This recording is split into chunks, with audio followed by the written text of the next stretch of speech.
Ladies and gentlemen, the President of the United States, accompanied by Patrick Yos, President of the Fraternal Order of Police.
National Fraternal Order of Police Executive Board, representing nearly 400,000 officers nationwide, and they were with me right from the beginning, and we appreciate it. We won't forget. Your members are the backbone of American law enforcement, and we're deeply grateful for your service, and you have done great service indeed. We're also joined by our great Attorney General, Pam Bondi. Thank you, Pam, for being here. For generations, this institution has served as a powerful voice for the brave men and women who risk their lives to protect communities all over our country, and they do it as well as anybody or better. I was delighted to earn your endorsement in every one of my presidential campaigns where we did very well, record-setting well, and I'm proud to stand with you today as the most police president, I would say, without question, in the history of America. I don't think anybody's been more for the police than I am. In recent years, far-left radicals have vilified and targeted our nation's police with Marxist prosecutors and soft-on-crime politicians, making it impossible for you to do your jobs and do them the way you want to do them, and only you know how to do them. Under the Trump administration, those days are over. We're backing the men in blue, and we're back in the blue. Very honestly, we have some of the greatest people in the country sitting right around this table. We've ended the use of lawfare against police officers and terminated unjustified federal consent decrees. I signed an executive order directing the Department of Justice to provide legal protection and financial support for officers targeted by very frivolous lawsuits. Oh, I know about frivolous lawsuits better than you do. I can tell you, I had my share of them. I ordered other federal agencies to boost funding for police recruitment, retention, and pay, and I've asked Attorney General Bondi to pursue the death penalty for anyone convicted of killing a police officer, which is very appropriate. Upon taking office, I declared a national emergency on our southern border, and we reduced the number of illegal border crossers released into the United States by 99.999%. You can't do much better than that.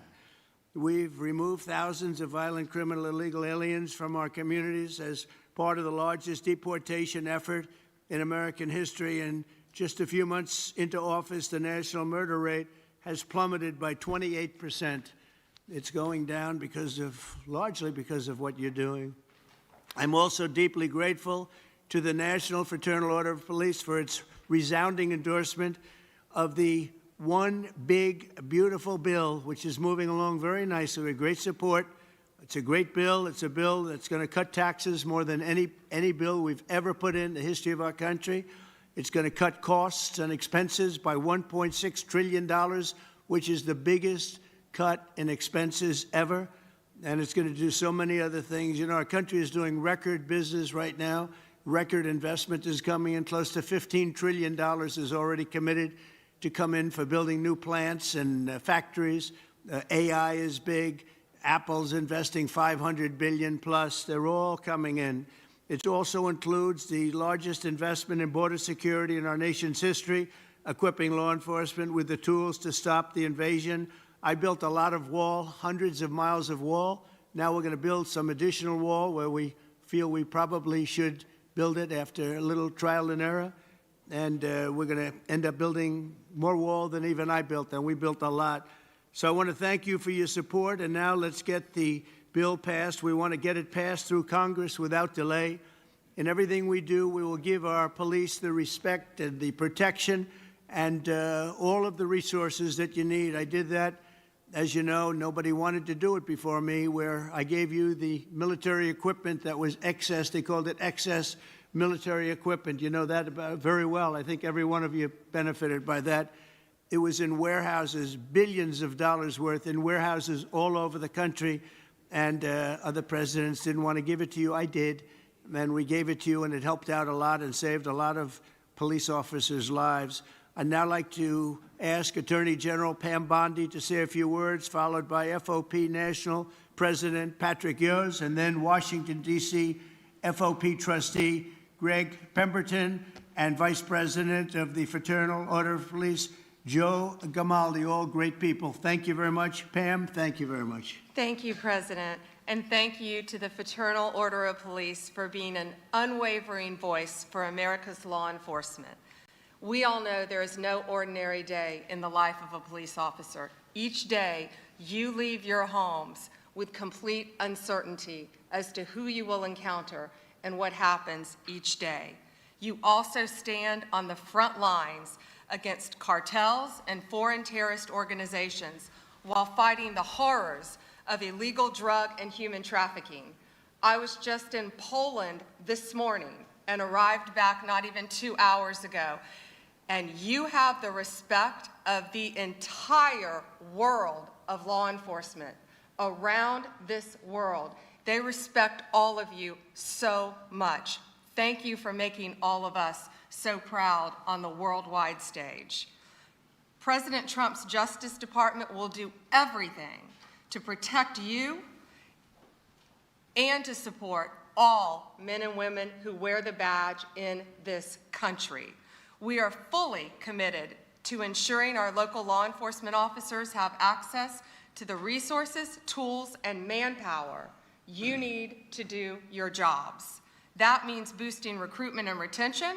We want the best and brightest to join your ranks just like you, and we want them to stay in your ranks. Last month, we announced $57 million in grant money available for law enforcement agencies to hire police officers. Through this funding, we anticipate nearly 1,200 new officers will be hired around the country. We're helping to pay for police officers' overtime and supporting President Trump's no tax on overtime. We've also made millions of dollars available for mental health and wellness programs for you around this country. We know how important that is. We're aggressively prosecuting criminals who assault law enforcement officers. We will not tolerate attacks on police officers. Since January, the department has brought 138 cases in 33 states against defendants who have assaulted our officers. Additionally, the DOJ will no longer target police departments with bogus lawsuits and bogus investigations. We are dismissing lawsuits filed by the Biden DOJ against police departments in Louisville, Minneapolis, Albuquerque, and more. We're ending meritless investigations into Phoenix, Trenton, New York City, Oklahoma, and elsewhere. We're also ending consent decrees that take control away from you, destroy morale, and increase violence.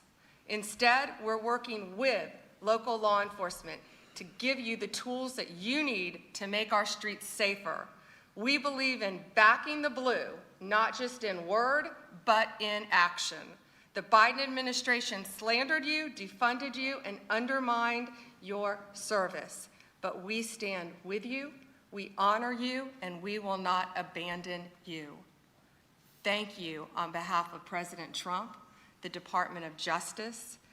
We are 100% committed to standing with our nation's law enforcement. God bless you, and God bless America. Thank you.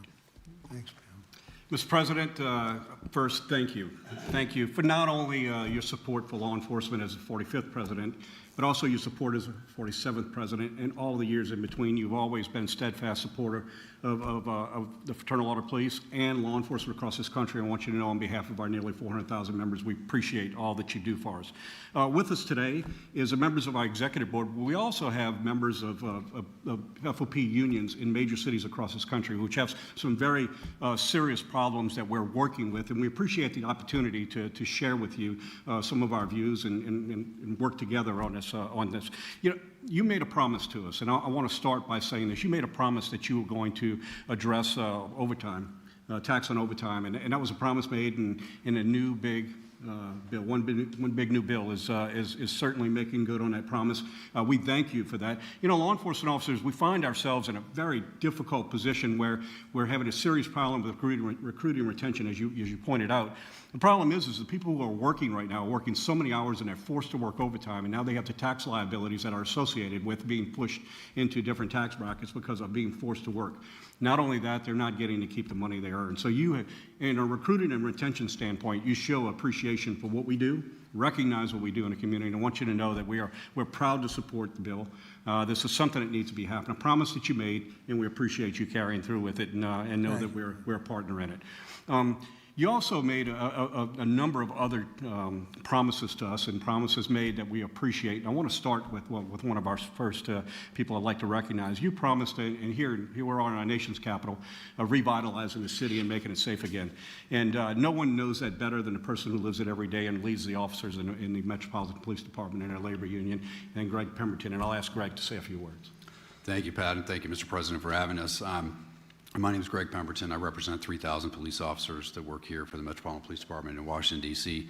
The crisis that we're facing, which frankly is more of a calamity, is a staffing crisis. We are authorized to have 4,000 sworn police officers here in the nation's capital. Unfortunately, as of today, we only have 3,190. Over 800 vacancies that we have here for this Metropolitan Police Department. And the worst part is that over the past 5 years, we've had a net loss of 600 police officers who've just left this agency in a mass exodus. And the reason for that is that our city council here in the District of Columbia has passed layers and layers and layers of legislation that prohibits our officers from being able to do their job. It exposes our members to administrative, civil, and even criminal liability, even when they go out and do their job properly. It has also stripped our members of their labor protections to fight off these frivolous complaints and these erroneous allegations of misconduct. It all makes for an environment that is almost impossible to keep these staffing levels what they need to be. Frankly, Mr. President, I think the nation's capital, the District of Columbia, is not just a city of 700,000 residents. This is the nation's capital, and it belongs to everybody. It belongs to every American. It should be a safe city. It should be a pinnacle of American society. It should represent the freedom and democracy that we all cherish so much. And anybody should be free to come here and experience that and see what it is that we are here in this country. And the sanctity and safety of the District of Columbia shouldn't be left in the hands of a city council that subscribes to these radical ideologies that we all know are failed, and that we have the empirical data that it doesn't work. It only increases crime and makes cities more dangerous. I want to thank you for creating the Make DC Safe and Beautiful task force. I've met with Orville Green. I find him to be phenomenally qualified to help us out of this mess. I also want to thank you for the appointment of Janine Pirro for the USAO position of DC. I met with her recently, and I found her plan to solve and tackle a number of these problems very promising and very optimistic. So the 3,000 police officers stand at the ready, Mr. President, to help you make DC great again, and hopefully we can solve some of these problems and fix crime here in the nation's capital. Thank you very much. Mr. President, it's the topic of the day, pretty much every day now, is the unmitigated disaster that has created in cities across this country with the open borders. And all the problems that it has done for quality of life, it's done for safety within our communities, safety of the officers that work in the communities, and you've been a great advocate of putting us back together. And I'll ask our Vice President Joe Grimaldi to touch on it. President Trump, I think I'd be remiss if I didn't start by saying thank you. Thank you for the incredible efforts by you and your administration to deport these people who have come to our country illegally and then refuse to follow the very laws that we hold so sacred. Our officers, especially in sanctuary cities, are tired of arresting the same people over and over again who never should have been here in the first place. We have lost friends, co-workers, unimaginable trauma to American citizens and families. And the most frustrating part from a law enforcement perspective, what it was 100% avoidable. And now we have judges who are standing up for gang members, murderers, robbers, rapists, blocking deportations, obstructing the very will of the American people. It's a disgrace. And if they had a shred of integrity, which I assume they don't, they would resign in shame for what they're doing right now. But I would just ask that you continue to work with us, continue to support with us so that we can partner with all of our great federal agencies out there, continue to carry out this mission. And again, thank you for securing the border and once again making our country one of law and order. Thank you very much. Very nice. Yes. Sorry. Yes. We're going to have a little discussion now, very private. And I just want to thank you all for being here. And thank you very much, media. Appreciate it. Thank you very much.